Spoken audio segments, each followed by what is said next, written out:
Hey everyone, it's Ace coming at you live with another great episode from the Ray Z Show. Our first news story today, your world news update, is Rubio says the United States, the U.S. to decide in days if end to war in Ukraine is doable.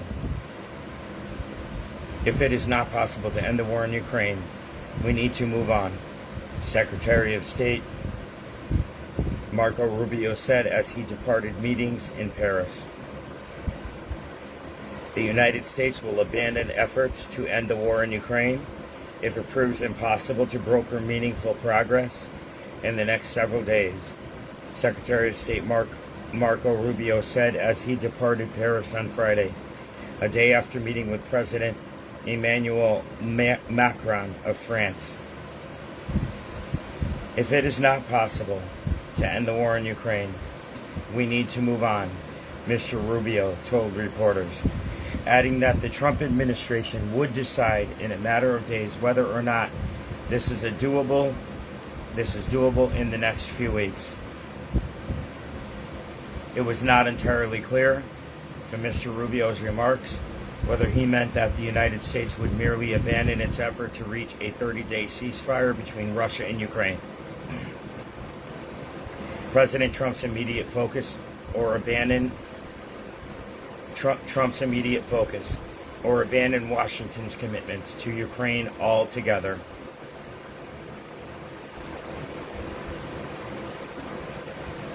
But his remarks ratcheted up pressure on both sides to end the war and appeared intended to inject urgency into European efforts to prod Vladimir Zelensky, the Ukrainian president, toward compromise. While the United States is Russia's chief interlocutor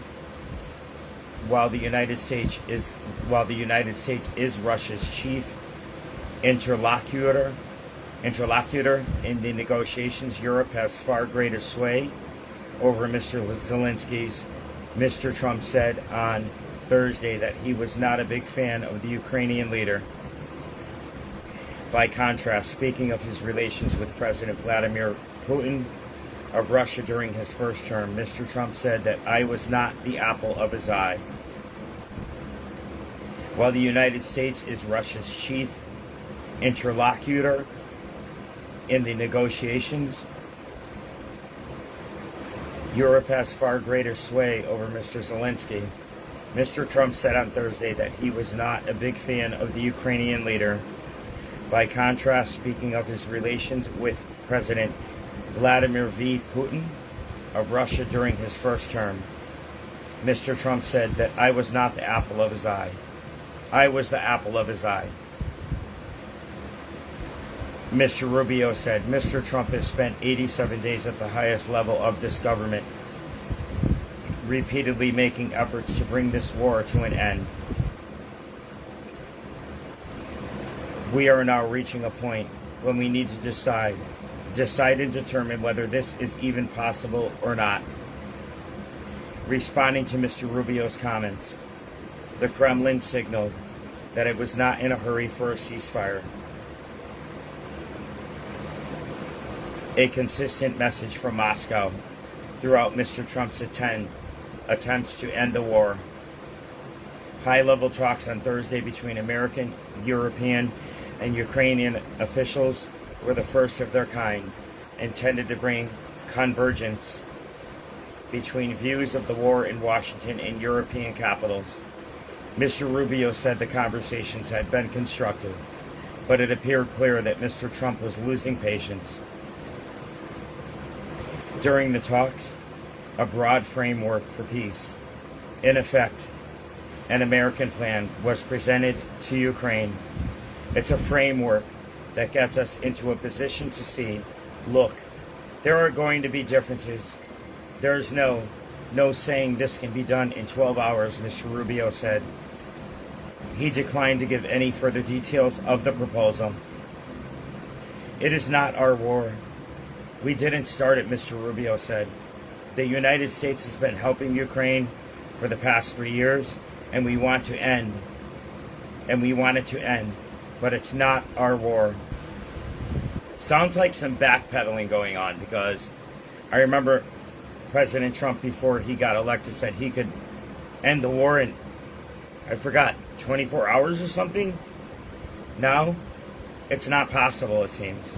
He added, leave your comments below. It seems it's not possible. It seems like Putin is has his own standards to what he wants and what he's implementing and what is going to happen. And he's not siding with the Trump administration on anything.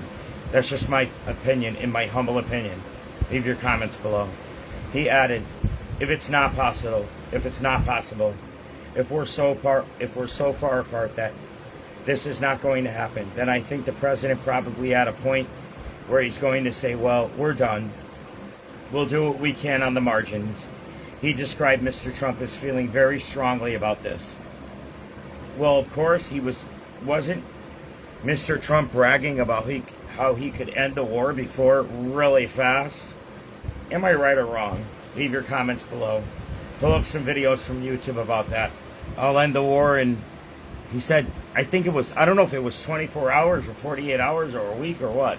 Mr. Rubio and Steve Witkoff, Mr. Trump's envoy, have led the American diplomacy aimed at ending the war, which has festered for more than 3 years. Mr. Witkoff has met with Mr. Putin multiple times and said he was trying to develop a relationship with the Russian leader. But Mr. Putin has balked, setting various conditions even for a 30-day ceasefire. The Russian bombardment of Ukraine counties. Asked whether Russia planned to respond to a ceasefire offer from Mr. Trump this week, Dmitry Peskov, the Kremlin spokesman, said ending the war was not a simple topic, and that the Russia was seeking a settlement that would ensure its own interests. There you go. We're going to read that one again. Asked whether Russia planned to respond to a ceasefire offer from Mr. Trump this week, Dmitry Peskov, the Kremlin's spokesman, said ending the war was not a simple topic and that Russia was seeking a settlement that would ensure its own interests. We are open for dialogue, Mr. Peskov said. There are already certain developments, but many difficult discussions lie ahead. Mr. Peskov described the 1-month moratorium on strikes on energy infrastructure that expired this week as an example of certain progress. He said that while the 30-day time frame had expired, Mr. Putin had not made any other orders, leaving ambiguous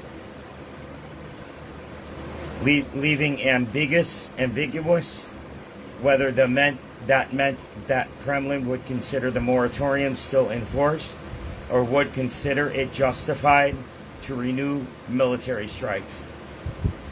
Mr. Peskov described the 1-month moratorium on strikes on energy infrastructure that expired this week as an example of certain progress. He said that while the 30-day frame had expired, Mr. Putin not made any other orders, leaving it up in air whether that meant the Kremlin would consider moratorium still in force or would consider it justified to renew military strikes. Both Russia and Ukraine have accused each other of violating the agreement. Well, I'm going to stop reading that one now. Our next story is China says it never provided lethal weapons to parties in the Ukraine war. Beijing on Friday denied giving any party in the Ukraine war lethal weapons after President Vladimir Zelensky claimed he had information that China was supplying arms to Russia. Pretty bad. In my humble opinion, it sounds like China might be lying. Oh, maybe they're so truthful. Leave your comments below. I'm going to read that part again. Beijing on Friday denied giving any party in the Ukraine war lethal weapons after President Vladimir Zelensky claimed he had information that China was supplying arms to Russia. The Chinese side had never provided lethal weapons to any party in the conflict. and strictly controls dual-use items. Foreign Ministry spokesman Lin Jian said. Zelensky did not elaborate on his accusations, saying only that Kyiv was ready to talk about them in detail. Last week, the Ukrainian leader said Kyiv knew of at least 155 Chinese nationals deployed to assist Moscow's invasion, and alleged the Ukrainian army had captured 2 Chinese soldiers in the eastern Donetsk region. It's pretty bad. Beijing on Friday said that its positions on the Ukraine issue is consistent and clear. We have always actively made efforts for a cessation of hostilities and peace talks, Lin said. China has portrayed itself as a neutral party in the 3-year war, despite criticism from Western governments that its close ties to Russia has given Moscow crucial economic and diplomatic support. Wow. That's pretty sad if they're supplying weapons. So, alright, here's a story.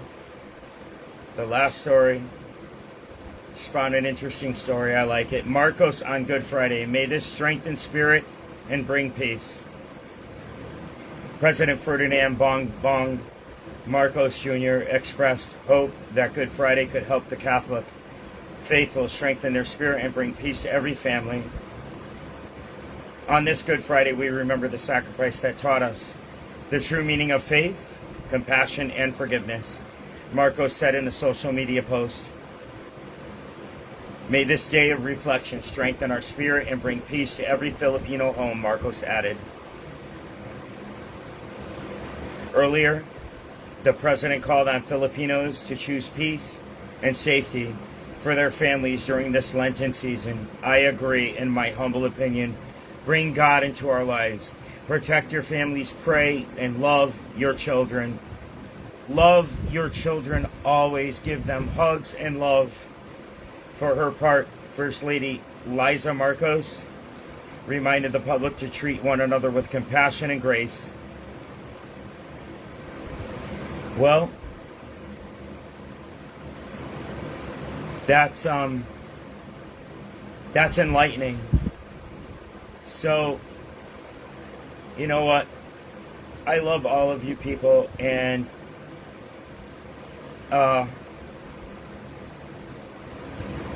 Good Friday is a time for forgiving and giving. It's a time to be expressive about what you've been given in your life.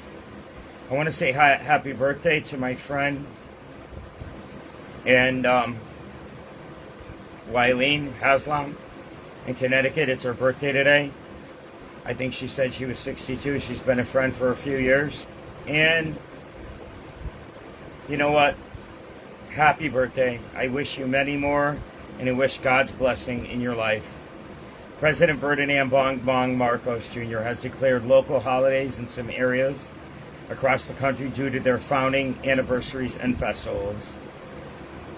Through Proclamation number 855, Marcos declared April 26, 2025 as a special non-working day in the municipality of Rizal, Cagayan, to mark its founding anniversary.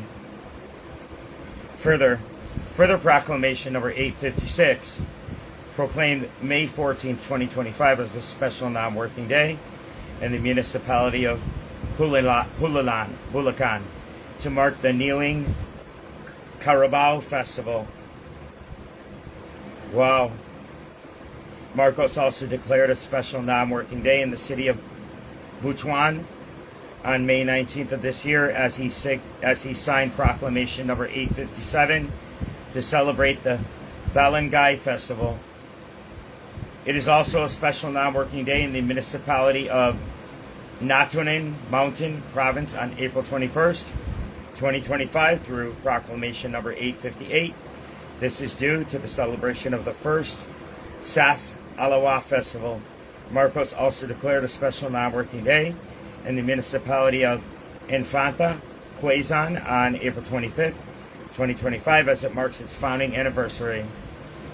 So,